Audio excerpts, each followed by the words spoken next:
a Strategy Simplified. It's Japheth here, and I'm really looking forward to sharing today's episode with you because this is a recording of a recent Extreme Consulting Makeovers session. It's a new segment that we're running every Tuesday at 12 p.m. Eastern, live on Zoom. We'd love to have you register. There's a link in the show notes where you can do that. But in this version of the Q&A session, we answered a bunch of your burning questions, like, do firms take notes on my networking conversations? Can I negotiate my salary? What's the market right now for international hires? How do I prepare for fit interviews? And much, much more. Again, you can register to take part in this Q&A and also have the opportunity to have your resume workshopped in front of a live audience who get expert insight from our team that's been doing this for over 15 years. Again, the link in the show notes to register for an Extreme Consulting Makeover session. But without further ado, I'm going to stop talking. I'm going to let you get to this Q&A session. Thank you for joining. I'm Japheth, Operations Manager here at Management Consulted, joined by a few members of the Management Consulted team who you'll get to meet in about 5 minutes. But I'm also joined by a special guest from Bates White. Eileen Tharrington joins us from Bates White, an economic consulting firm. And she's going to take a few minutes to share about a couple of exciting opportunities that are taking place at the firm. So pay attention. Eileen, quickly just introduce yourself, and would love to hear about what the firm has got going on. All right. Well, thank you. It's nice to meet everyone virtually. I am going to try and share my screen, so we'll see how that goes. I'm Eileen Tharrington. I'm a recruiter at Bates White. I focus mostly on our undergrad recruiting, which is what I'm going to talk a little bit about today. So a little bit of background. We're an economic consulting firm. We're located in Washington, D.C. We were founded in 1999, so almost 25 years old. We currently have around 300 employees, and then we're also privately held. So the thing that I get asked the most, and I think most people don't know, is what is econ consulting? A lot of people know there's tons of different types of consulting, but what is econ consulting specifically? And what I like to say is we do math for lawyers, but really what that is we're hired by our clients, which are typically law firms, Fortune 500 companies, government agencies that are involved in some sort of litigation. And they hire us to offer our economic analysis and expert testimony. So for example, the DOJ might hire us to help evaluate a merger between two companies and then the effects of that merger. A lot of the work that is done by our consultants, and a lot of that is a mixture of both quantitative and qualitative skills. So a lot of our consultants do things like analyzing large data sets, creating visuals, doing industry research, helping prep for client deliverables, etc. So that's the first question I get asked a lot. The second is, how is econ consulting different than other types of consulting?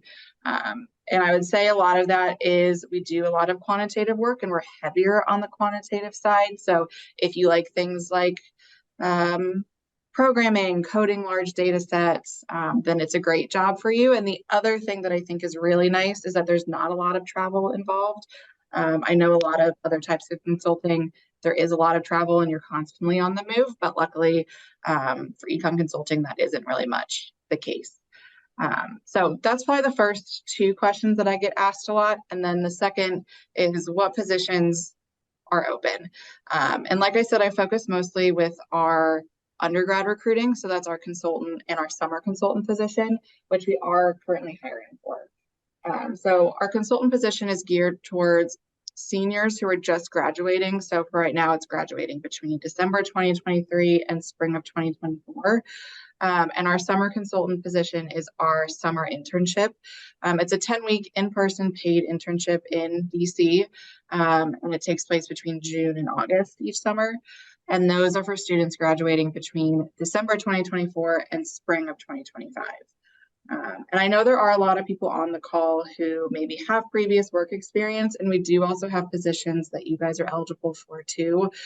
We do have experienced recruiting. We're not currently recruiting for that right now. We've kind of wrapped up for the year, but we will be starting that again in late winter, early spring, and that's geared towards, people who have a couple years of experience. Maybe they have a master's and want to just kind of have a shift in their career.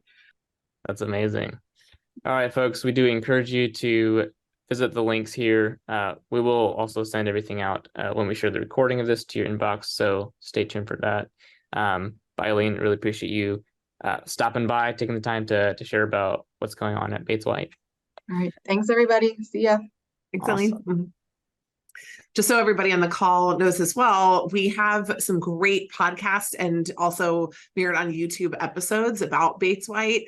When we go to events, we do about 125 live events a year. The number one question we're getting this year is anybody actually even hiring? Like what is the point of doing this anyhow? And so we work really hard to share with you, like, hey, there are firms that want to talk to y'all. They're actually specifically coming because you are valuable to them and they want to reach you. And so if there's a mismatch where you think that they don't exist and they think that you don't want to work with them, then that creates an imperfection in the market. We're working to solve that. So please do reach out and also reach out to us directly if you have any questions about how Bates White fits into the broader perspective of consulting. That's right. Yeah, you can find the podcast on the Strategy Simplified podcast. Just search that on Spotify or Apple or YouTube, and you'll find that. All right. Well, Jenny Rae, can you quickly introduce yourself, and then Edward, would love to get your intro as well, and then we'll dive right into today's session. Today, we've got the battle of McKinsey and Bain on the Q&A. It's going to be really fun for us to answer your questions. I'm Jenny Rae LaRue. I'm the managing director, CEO, owner, whatever, chief travel officer of Management Consulted. I love what I do in the consulting space, and it's really an honor to be able to answer your questions. Today, we're kicking off what we hope will be a permanent Tuesday series of Q&A questions. So as long as you have questions, we will be here every Tuesday at the same time to answer them. Sometimes we're going to have different firms come on and present a little bit about themselves, like Bates White did. Every time they do that, you know that they're hiring now. They'll tell you what they're hiring for and what they're not hiring for. It's a really great opportunity to meet them. But usually this is also just about you. And so I am a former Bain consultant. I worked at Bain. It's been a hot minute now, but I worked in their Atlanta office. I also have a career in tech, and then my last phase of my career has been buying companies. So I'm really passionate about what I do, based in Northern California, and excited to be with you today. And hi, everyone. It's a pleasure to be on the call with you today. My name is Ed Sinclair. I'm based in Perth in Western Australia. I'm a former McKinsey consultant. I was based out of the Perth and Sydney office in Australia. Since I left McKinsey, I have moved to philanthropy. It's the Minderoo Foundation, which is the largest foundation in Australia and the Asia Pacific, and I'm in the impact investing team. I also get to coach through Management Consulted, and it's something that I really love getting to do because I remember being at the beginning of the case interview process and being utterly terrified and hopeless. But the thing that I learned through the process and since getting to coach others is that it's a skill that can be taught and can be learned. And anyone can develop that muscle and get really good at casing.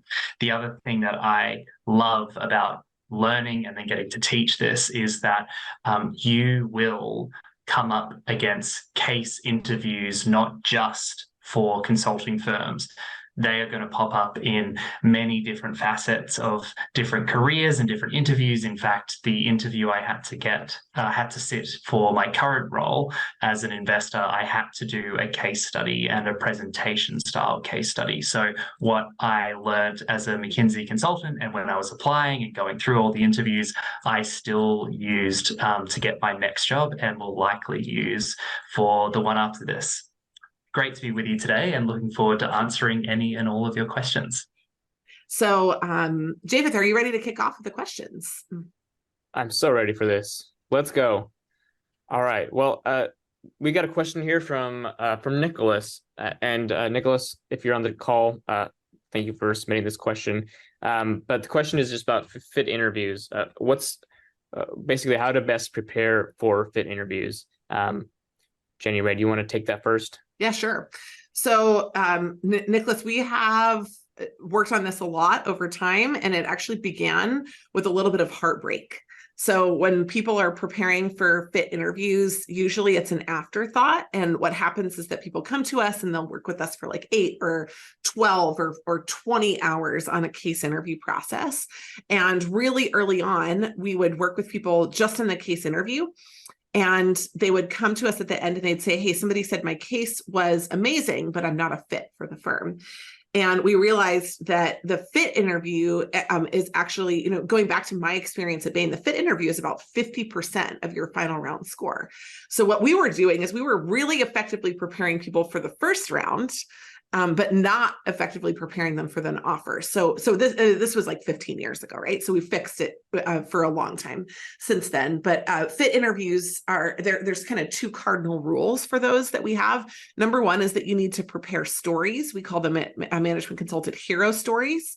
We recommend 15 prepared stories that you can tell within 1 minute inside the interview. I don't care whether you've ever written them down, but I do care that you have a bank of them to draw on. So most people do find it helpful to write them down. And the second is that you have practiced not just ideating, like writing down your stories, but you've actually practiced natural delivery of the stories. An engaging storyteller demonstrates executive presence, not just content of the stories. And so we generally will recommend that our black belts use one of their sessions to do fit preparation and or any buffer time, if there's like 5 to 10 minutes at the end of any session, that they're doing these kinds of fit questions, and that you start them pretty early, because the better you are at fit questions early in your recruiting process, the better you are in the networking process, and the better prepared you are overall for the interview. So those are kind of our 2 top tips. We have obviously a whole course on fit interviews that our black belts get access to. We have them walk through that, but generally it's like write the 15 stories and then make sure you can deliver them within 1 minute, and that you've practiced doing that. So start prepping your hero stories if you haven't already. All right, get a couple questions around salaries. So first one is it common to negotiate your salaries if for a consulting job? Great. Edward, do you want to take this one, or you want me to do it? I think you'll have the most recent info on this in light of consulting. So if it's Sure. okay, I'll pass back to you. Yeah, for sure. So no. You cannot negotiate for your salary, which is a really fascinating part of the consulting industry. And actually, if you want to peek at what the salaries are at different firms and in different places, we have the world's most comprehensive salary report that we publish every single year. So you can find that, you can utilize that, and you can focus on that. There is, however, a different lever for negotiation that you can use, which is your position. So for those of you that are not coming in directly from undergrad or directly from an MBA or an advanced degree, if you're coming in as an experienced hire, you need to make 2 cases to the firm. One is that you're going to be a good consultant, staff analyst, kind of like whatever role it is. And the second one is that you should be the most senior version of that. That the work that you did prepared you for that. And so, for example, if you're paid at the level of a first-year analyst versus a second-year analyst, that's about a 20% bump. So you can negotiate, but it's for responsibility that is tied to comp, not for comp itself. So the firms are pretty good about being very transparent about the different roles, different levels, and basically they pay a band inside there that's super, super clear. But if you want more responsibility, you could get paid more for that. Right. No, it hasn't changed since I was at the firm, Jenny. Great. And just for everyone, I popped a link to the consulting salaries report in the chat, so you can check that out and see what you can expect to make for about 90 different firms. So it's a great resource. All right, Jenny Rae, somebody's asking about, let me see, what are the post MBA salary projections for MBB in the coming years? Great. So when we think about projections, so first of all, if you actually just click on the link, we can share, kind of at a high level what a lot of the different roles are. And we break these up by undergrad and then like MBA, PhD, et cetera. So let me first of all just say where we are right now. Like we're looking at a base of 190 to 192 in the US for MBB. And for the big four, we're looking at, depending on the kind of practice that you're in, at a base of like 160 to 175. The 175 is going to be for the higher practices. So like think about it as basically like 175 to 190 at the MBA level. When firms think about who they hire and why they hire those people, they think about a couple of different things when they're competing for talent. Number one, they think about what your other options are. The option shift has really changed over the past couple of years. For a long time, the only other reliable competitive option was banking for making a similar amount of comp. The play for consulting was you're going to get to do more interesting work and you're going to have a better pathway to the CEO chair. The second thing that you think about is lifestyle. Consulting definitely offers a better lifestyle versus that. But then kind of onto the scene came tech. And tech has become a real competitor for talent. Now, right now, tech hiring has softened significantly. Banking hiring has softened significantly. And consulting hiring has not softened, but is very much on hold. Like they just don't know what the next year is going to hold. So what we have never seen is a decrease in comp, but we have seen some years where comp is flat. So our best guess is that over the next couple of years, we'll see that base comp stay flat for probably 1 to 3 years, flat or up like, with a little bit of inflation bump, like 2% maybe. We probably won't see the 10 to 15% marginal gains that we've had over the past couple of years. But if we see either another entrant on the scene that we haven't seen before, and it probably wouldn't be tech, it would be like AI tech or something else related to it, then that could change the game, or if we see more headwinds in the industry, we could see a longer period of flat times. So I think right now the salaries are still super healthy, very livable. I don't think that they're going to go down, but they may pause their increases for a season. Thanks, Jenny Rae. All right, Edward, a networking question for you. How does networking interview invite decisions? Do firms keep an active list of applicants and make notes after each interaction, or do they just rely on referrals and interview candidates? This is a great question. So let me just break it down into two parts. So first is talking about, do they keep notes of referrals and how referrals work? And then second is how notes are taken account of through the recruitment process. So first is referrals.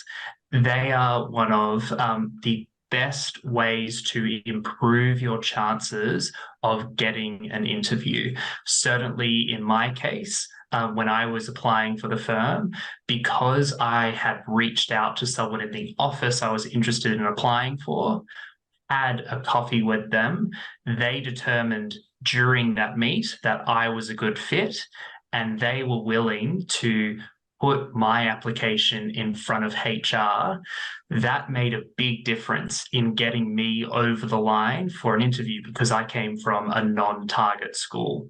And the truth is that these big consulting firms are really worried because they have incredibly high turnover. So they're worried that they're not going to have enough great, brilliant people to apply for the year that's coming and after that and after that.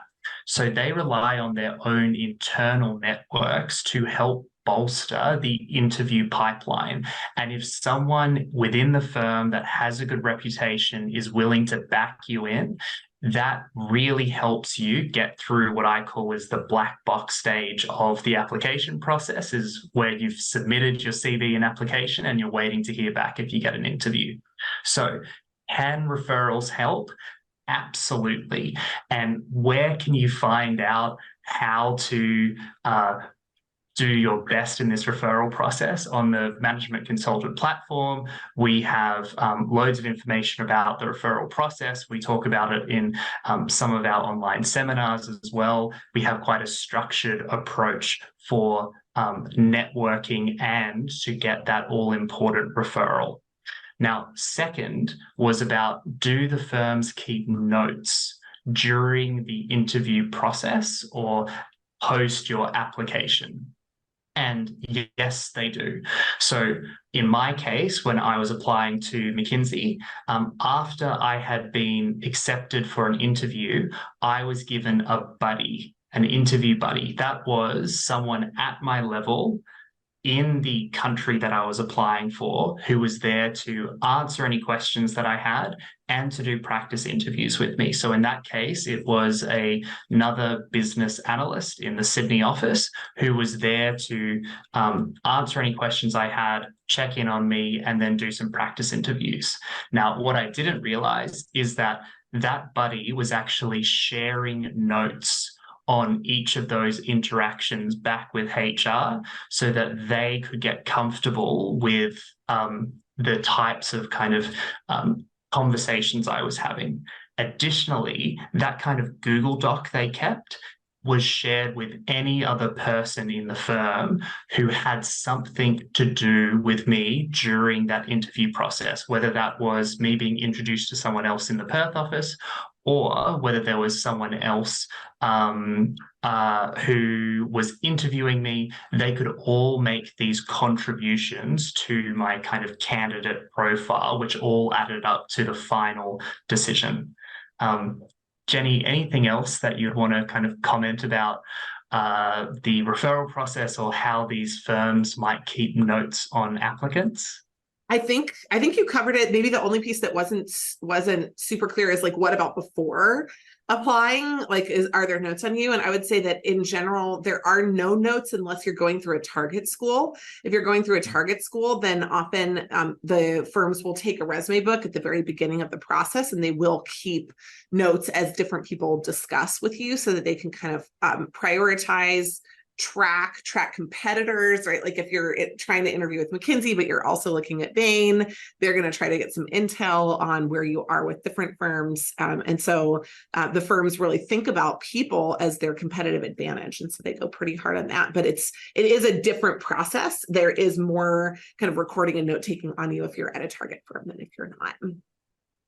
Edward, there was a second question that popped up in the chat. Did you see that one? Yeah, I've got it in front of me. Thanks for asking that, Kirsty. So in terms of how did I know and this can you just restate the question? Just so yes, sorry. So the question was, at Edward, when you say you reached out to someone in the office, how did you know them? So this was actually a contact of my now wife, who met this particular member of the firm just through a kind of networking event she was doing separate to my kind of application process. And what is true of applying to any of these big firms is broadly, once you know which office you'd like to apply for, go through your networks, whether that is your school alumni or whether it's your previous workplaces, and see if you have any connections into that specific office with someone in that team who is willing to have that conversation with you. It's an initial 15-minute coffee chat or a 15-minute phone call, and that can actually be the difference between having someone on the inside willing to back you in. We'll be right back after this quick break. Have you ever heard a new digital trend and thought to yourself, okay, does this really matter? Asking the right questions helps you cut through the noise and get down to what matters most. I'm Jim Hertzfeld, host of the What If, So What podcast, where we discover what's possible with digital and figure out how to make it real by asking what if, so what, and most importantly, now what? Subscribe and listen, and together we can turn big ideas into tangible actions so you can get shit done.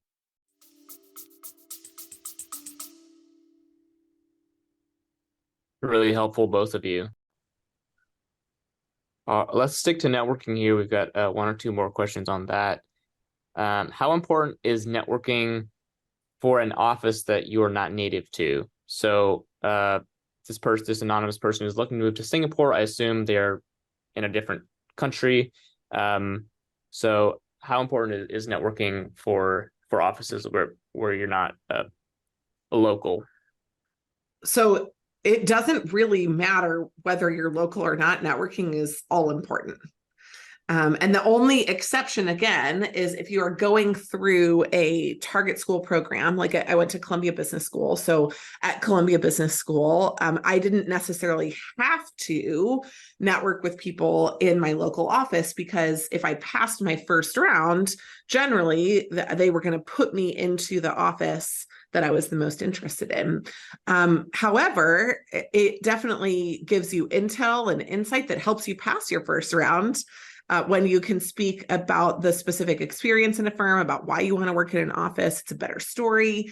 It's more compelling. And so if you are going through even target school recruiting, I think it's an advantage to network. It is the only way, really effectively, to get into an office if you're not going through a target program, is through networking. And you must network with that local office. Like networking with somebody in Dubai is not going to give you the same panache that you would have if you networked with somebody directly in Singapore. So if you're trying to get excused from networking, you're really going to do yourself a disservice in the process, because you have the opportunity to learn.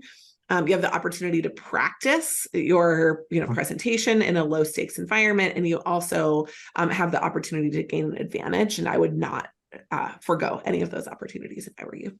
Yeah, I would even just say I'm not opposed at all to the relatively low risk but high reward outcome of a cold call LinkedIn message to someone in a company, in an office that you might be interested in, purely just approaching it from a point of curiosity to hear about what that particular firm is like and that particular office's culture. And what that does is it helps confirm for you if you are interested in that office, but also it's so helpful in understanding more about that specific environment and actually borrowing some of the language that that person uses to describe the culture and the environment and what makes it exciting and fun into your cover letters. And that can make a big difference when the local HR manager is reading an application in the language that people in that office use to describe that office as well. Ed, I think that's really insightful, especially the tip about referencing what you learned from your networking conversations in your cover letter. It makes it more personal. It shows the firm that you're taking it seriously. You're doing your due diligence in the process. Oh, 100%. And talk about an easy way to display that you are a good fit if you are already communicating in the exact same way and language that the people in that office already talk to. Exactly. We'll be right back after this quick message. There's only one true way to build consulting skills, and that's to work on a consulting project. Makes sense, right? If you want to add killer experience to your resume and prepare for life in consulting, join the next strategy sprint, taking place November 4th through the 10th, 2023. What is Strategy Sprint? It's a 1-week virtual consulting project where you work in a team of 6 directed by an MVP consultant to solve a strategic problem for a real-world business. We're running an early bird special. If you join Strategy Sprint between September 29th and October 6th, 2023, you'll receive an early bird discount. Click the link in this episode's show notes to learn more and to join. There are limited spots available in Strategy Sprint, and we'd love to have you join. All right, Jenny, Rae, is there an age limit for entry to consulting? Do different firms have a quote unquote, maximum age, or how does that work? It is super, super easy to feel like there is, but in reality, the answer is no. There are many more opportunities the younger you are. There are opportunities to join as an analyst or as a kind of general consultant, especially in your first 8 years of work. If you're past your first 8 years of work, that there are still opportunities for you, but they kind of fall into two different categories. So it's a little harder to diagnose where to fit. The first is the client-facing side. And in those kinds of roles, you really need to have a combination of analytical experience and project management, because you're coming in at a manager or a partner role, which has a sales and management function, but you have to manage analysts. So you have to have you can't just kind of come in and be like, I want to manage a team, but have no idea how they would do the analysis or have no idea how they would do everything. So you kind of have to have gone up through a parallel process in another firm, whether it's a different kind of consulting firm or whether it's in industry. If you've not spent a lot of time doing data and presenting, then it's probably a better fit for you to enter in through the expert or the back office track of the firms. A lot of the firms have really heavy research arms. Many of you that have advanced degrees can fit really great in these areas. They used to have the advantage of less travel. Actually, a lot of consulting has moved to lower travel now, but a lot of those roles are not client facing. They don't have the same kind of tiering and positions, and the firms publish all of them on their websites when they're open, but it can still be helpful to work with people internally to really understand the day-to-day and how you would fit. So we see people in their 50s and even 60s entering consulting firms. It's certainly not impossible. It just becomes more challenging to feel where you can fit. So we're happy to help with that on a case-by-case basis. Also, a lot of y'all are asking these very nice questions that are so general that they'd be helpful to anybody, but we're very happy. I just want to make sure that you know this now and on future calls to answer your specific situation. If you're going back to the Singapore question, hey, I live in this country and I want to go to Singapore and I'm at this level, how do I do it? We will answer those specific questions for you. So don't feel like you have to make these general and helpful for everybody. We really want to be helpful for you. You're taking your time to come. We want them to be really specifically targeted. Absolutely. All right, moving on. All right, Anonymous has a diverse background in investment banking and nonprofits.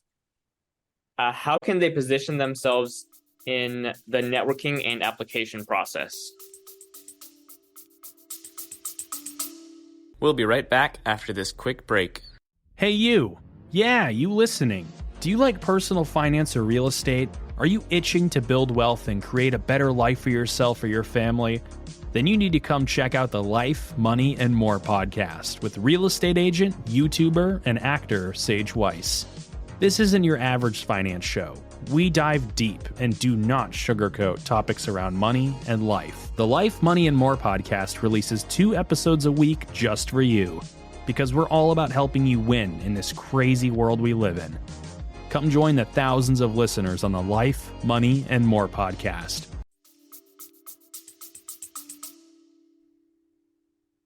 So, I think, and I'm assuming that this anonymous person is looking specifically to pivot into consulting. I think that this person has a fantastic background for consulting. And just to explain why. So when you come into consulting, there's really 2 camps of people, in my opinion. There's those who are from kind of a core consulting background, and I'll put those people who did business or finance or commerce, and then you've got people who came from a non-business background, people who did law, arts, even things like education or music or and liberal arts. And the big advantage that people who come from not only a commerce background, but an investment banking background is that, 1, they're usually quite comfortable with Excel. 2, they're very comfortable with the language of business and relatively simple things like understanding the common financial statements, how to build a model, and then also just appreciating the pace and the challenge of client service or professional client services and the kind of hours and the demand that comes from that. So I think that this person has this great big tick in the investment banking side and has these really great core skills. But how I would sell myself if I had both investment banking and not-for-profit is that not-for-profit actually touches on the qualitative and economic side of consulting, looking at the bigger picture, often dealing with non-business stakeholders to get a preferred outcome. So when you are selling yourself or kind of promoting yourself in your cover letter, I would talk about how you have fantastic core foundational skills of a business analyst or an associate, but you can actually work with and engage with governments, not-for-profits, or even kind of large education providers or universities because you have that unique background. And that's something that people who come from purely a commercial or a corporate background simply don't have. And people don't realize how much of consulting's work comes from the government, from not-for-profit, or from the education sector.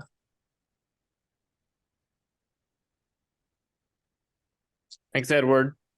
Really helpful there.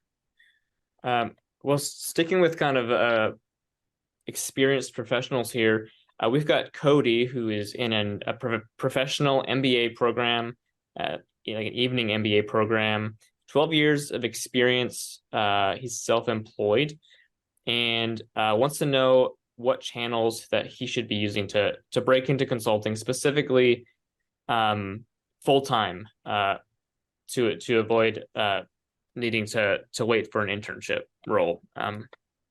Edward, do you want to start with that one? Yeah, I'm happy to jump in on this one.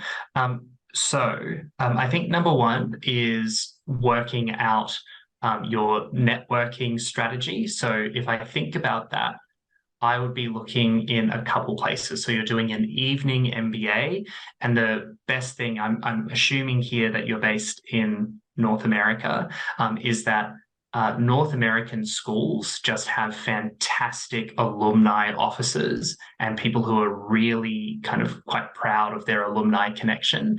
And this is such an underutilized resource. So kind of tapping into the alumni office or on LinkedIn, seeing people who have gone to the same school or program as you and seeing which companies that they, like management consulting companies that they have ended up at. So that can kind of be your first touch out.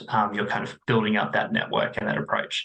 I think then second, if you have been working with your own, doing your own company, I would really look into what industries that company has been based in or providing services to, and just looking for different firms with specializations in the industries where you are most proficient, because then you'll be selling yourself not only as someone with a great business background thanks to your evening MBA, but as someone who has expertise in a specific subject matter. I'll leave it for those 2 points, so that kind of networking and then how to sell yourself. I might pass to Jenny to kind of round out this answer. Sure. Yeah, I think Ed's exactly right. It's going to be through networking. And whenever you're working full-time, whether it's self-employed or not, especially going through a professional MBA program, it really just doesn't make sense to do internships. Internships are really only available for undergrads in their penultimate year, like going into their junior year, or folks that are in their first year MBA. And really, they're just a ploy in full-time target programs for them to sneak in and grab talent before other firms have the chance to do that. So it's not so that they can try you on for size. It's just like an early action for the firms. So you're right in thinking that you want full-time. You're right in thinking that they would want you for full-time. That's where you can match up. The biggest issue is just aligning your timelines for when they're hiring. And that's going to be, like Edward said, through networking primarily based on your specific offices. And you should tell them, I'm thinking about applying X, and let them tell you that that's wrong. I think the only thing I just want to add to what Edward said is just go in with a hypothesis. Like don't ask open-ended questions when you're networking, because it's sometimes hard for people who aren't full-time career networking, recruiting people to answer those questions. Just tell them, like, I'm thinking about doing this. And if you're going really off or super wrong, or if they don't know the answer, they can answer specifically related to that. It's great advice. Yeah. Well, all right. So what are the factors that matter in choosing MBB office locations to apply for? And there's a few specific asks here. Could you please discuss skills, a candidate's relevance to that office's industries, and the ability to be legally allowed to work in that location? Yeah. You want me to take this one? Sure. Sure, I'll do the last one first. So you have to be able to be legally allowed or be sponsored. The firms do sponsor from target schools, generally don't from without. So if you're trying to apply just generally, the only exception to that would be if you go through DEI channels. So like last week, I was at National Black MBA for folks that don't come from target schools, but are going through the Black recruiting DEI channel at a lot of the firms, they would be open to sponsoring. So I think that's an important thing to note in the first place. There are some places that sponsor from internationally anyhow, like Dubai is an office that often will sponsor folks that come from other places. So it's certainly a question that you can ask, but I would ask it second, not first. The more important question is the other piece that you asked, which was around the skills and the industries. And what you're looking for is at any place where you can get a call with somebody, right? So if you come from a healthcare background and the firm skews healthcare in their New Jersey office, but banking in their New York office, you might want to skew toward a healthcare practitioner, somebody in the manager or partner level who has identified themselves as somebody who's worked in healthcare. And you can let them know that you have an interest in consulting and come from a background of healthcare.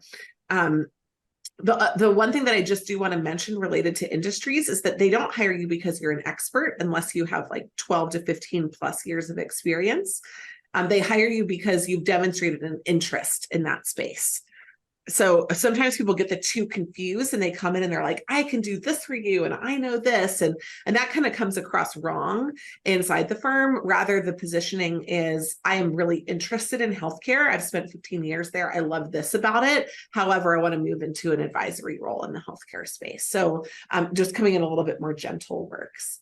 On the skills don't matter based on different offices. They aren't going to require more coding or less coding in certain offices, or more Excel or less Excel in other offices.